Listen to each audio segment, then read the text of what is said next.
We had plenty of sunshine this morning, but now as we're taking you into your Monday afternoon, the storms have returned across southern Colorado. Take a look at your neighborhood weather network camera from the Century Casino in Cripple Creek, and we have wet roads there. The rain has been falling pretty consistently here for the past couple of hours. Storm Tracker 13 Live HD Doppler radar is showing a line of storms that extends from Elbert County all the way through Peyton, Falcon, into the Ellicott area, through the Colorado Springs and into Canyon City. And it's around Canyon City where we have some heavier rain that has prompted some flooding concerns. We have two flood advisories to tell you about. One for the northeastern corner of the county that will stay in effect until 6 o'clock, and then we have another flood advisory just off to the west of Canyon City that stays in effect until 5:45 because both areas have seen quite a bit of rain, and you'll notice around Canyon City proper we are still tracking that rain coming down at a pretty moderate level. Farther toward the south, we have even more in the way of flooding concerns to tell you about. A flood advisory has been issued just off to the west of Walsenburg. That will stay in effect until 7 o'clock, and then we have a flash flood warning that does include the cities of Trinidad and Weston. That stays in effect until 6:30. And the reason we have a flash flood warning for this area, we have seen up to about 3 inches of rain falling with the storm that's overhead right now. It is beginning to weaken, but it produced so much rain that flash flooding is going to be something we'll need to monitor. Slow-moving storms will stick around through about 6 o'clock. Between 6 and 9, we should start to see everything winding down. Between 9 and midnight, everything does come to an end.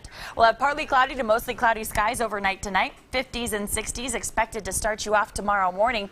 We'll have a mixture of clouds and sunshine to start you off on your Tuesday morning. The clouds will build through the mid-morning, and then we'll have the thunderstorms popping up again right around lunchtime. Likely the storms tomorrow popping up a bit earlier than they did out there today. We will track the storms developing over the mountains first and then gradually sliding toward the east. Here's a look at 4 o'clock when around the Pikes Peak region and along the Palmer Divide. Could get a few of those slow-moving, heavy rain-producing thunderstorms. So if we do get one of those cells to develop over any of the area burn scars, of course, flash flooding will be a big concern.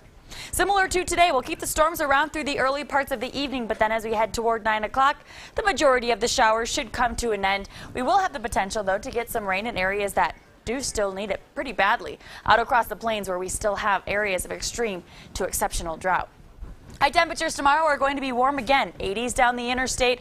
We'll have 90s across the lower Arkansas River Valley. 60s and 70s, more common up across the high country. Taking you into your 7-day forecast, 82 degrees tomorrow in Colorado Springs. A 30% chance for storms, and then we drop that storm chance back to about 10% from Wednesday into Friday. So for most areas, Wednesday, Thursday, Friday should stay relatively dry. Temperatures are going to begin to cool down, though. We have a series of waves that are going to push through. So by Friday, we're back in the 70s. We'll keep the 70s around through the weekend and even into next week. Monday, 75 degrees. So we are going to keep that cool air in place as we head into the late part of the week and early next week. 89 degrees in Pueblo. Pueblo is going to get missed by the rain as we take you into the end of the work week. Wednesday, Thursday, Friday, Saturday looking pretty dry around the Pueblo area, and even Pueblo is getting in on some of that cool air. Temperatures dropping back into the low 80s by the second half of the weekend. Early next week will increase that chance for storms Sunday and Monday also. Keep in mind, Pueblo should be in the low 90s this time of year, so mid to lower 80s, certainly sounding a whole lot better than those toasty 90s. Canyon City, 86 degrees tomorrow, a 30% chance for storms.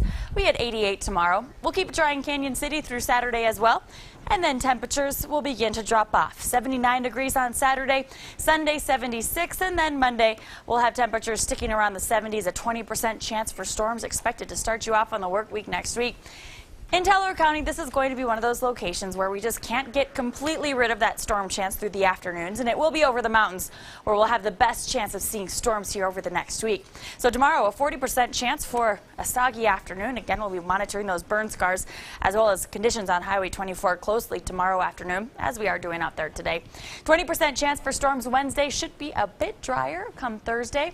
And then temperatures begin to drop off as that series of waves move through. So Friday, 70 degrees, a 20% chance for storms, and then we're going to spend the weekend in the 60s with a slight uptick in storm activity Saturday into Sunday. Still in that monsoon